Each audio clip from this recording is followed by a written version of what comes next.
નીચેનામાંથી ક્યુ ચલરૂપકતા દર્શાવતું નથી? તો ચલરૂપકતા દર્શાવવા માટે પહેલી શરત તો એ કે બંધારણમાં કાર્બોનિલ કાર્બન આવેલું હોવું જોઈએ અથવા તો NO2 ગ્રુપ આવેલું હોવું જોઈએ.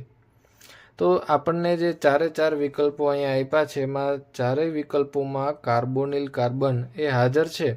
આ 3 ઓપ્શન છે એમાં CO કીટોન, A, C અને D એ ત્રણેયમાં કીટોન હાજર છે અને બીમાં આલ્ડીહાઇડ હાજર છે.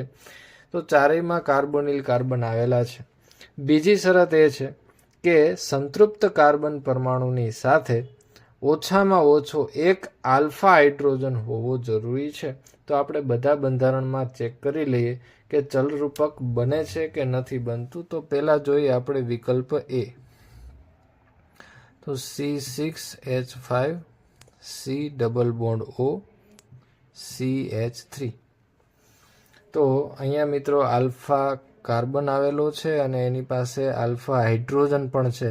એટલે અહીંયા હાઇડ્રોજન પ્રોટોનનું સ્થાનાંતર થશે, ઓક્સિજન તરફ પ્રોટોનનું સ્થાનાંતર થશે અને દ્વિબંધનું સ્થાનાંતર એ આ બંધ ઉપર થશે. એટલે આપણને બીજો અહીંયા આનો સમઘટક મળશે ઇનોલ સ્વરૂપમાં C6H5 C. અહીંયા આવી જશે હાઇડ્રોજન એટલે OH અને આ કાર્બન વચ્ચે આવી જશે ડબલ બોન્ડ CH2. તો વિકલ્પ એ છે એમાં તો ચલરૂપક મળે છે. વિકલ્પ બી ચેક કરી લઈએ. તો વિકલ્પ બીમાં CH3COH. તો મિત્રો આની અંદર પણ કાર્બોનિલની બાજુમાં જે કાર્બન છે આલ્ફા કાર્બન તેની પાસે આલ્ફા હાઇડ્રોજન આવેલા છે.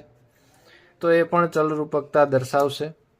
તો એનું ચલરૂપક સ્વરૂપ આપણે દર્શાવીએ તો આ ડબલ બોન્ડનો જે ઇલેક્ટ્રોન છે પાઈ બોન્ડના ઇલેક્ટ્રોન એ સ્થાનાંતરિત થશે આ બંધ ઉપર અને આ આલ્ફા હાઇડ્રોજન છે એનું સ્થાનાંતર થશે આ ઓક્સિજન તરફ. તો અહીંયા આવી જશે CH2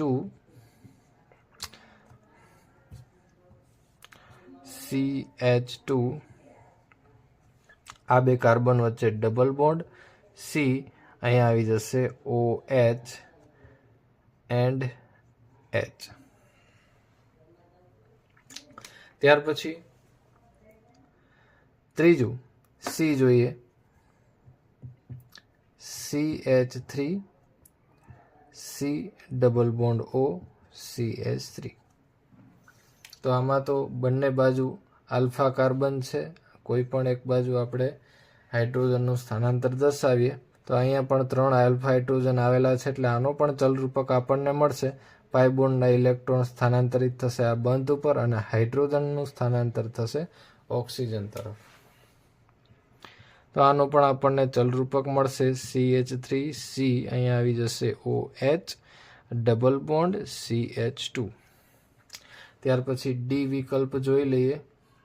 તો C6H5 C double bond O C અને એની સાથે 3 મિથાઇલ ગ્રુપ જોડાયેલા છે. તો આ કાર્બોનિલ કાર્બનની બાજુમાં રહેલા જે કાર્બન છે એની પાસે આલ્ફા હાઇડ્રોજન છે જ નહીં. આ આલ્ફા કાર્બન છે એમાં પણ હાઇડ્રોજન નથી અને બાજુમાં તો ફિનાઇલ ગ્રુપ જોડાયેલું છે. તો એની પાસે પણ આલ્ફા હાઇડ્રોજન હોતો નથી. તો ચલરૂપકતા માટેની એક આવશ્યક શરત એ છે કે આલ્ફા હાઇડ્રોજન હોવો જરૂરી છે. ઓછામાં ઓછો એક આલ્ફા હાઇડ્રોજન હોવો જરૂરી છે, જે વિકલ્પ ડી ની અંદર આપેલ નથી. તેથી અહીંયા ચલરૂપકતા દર્શાવતું નથી. તો વિકલ્પ ડી છે એ આપણો જવાબ છે.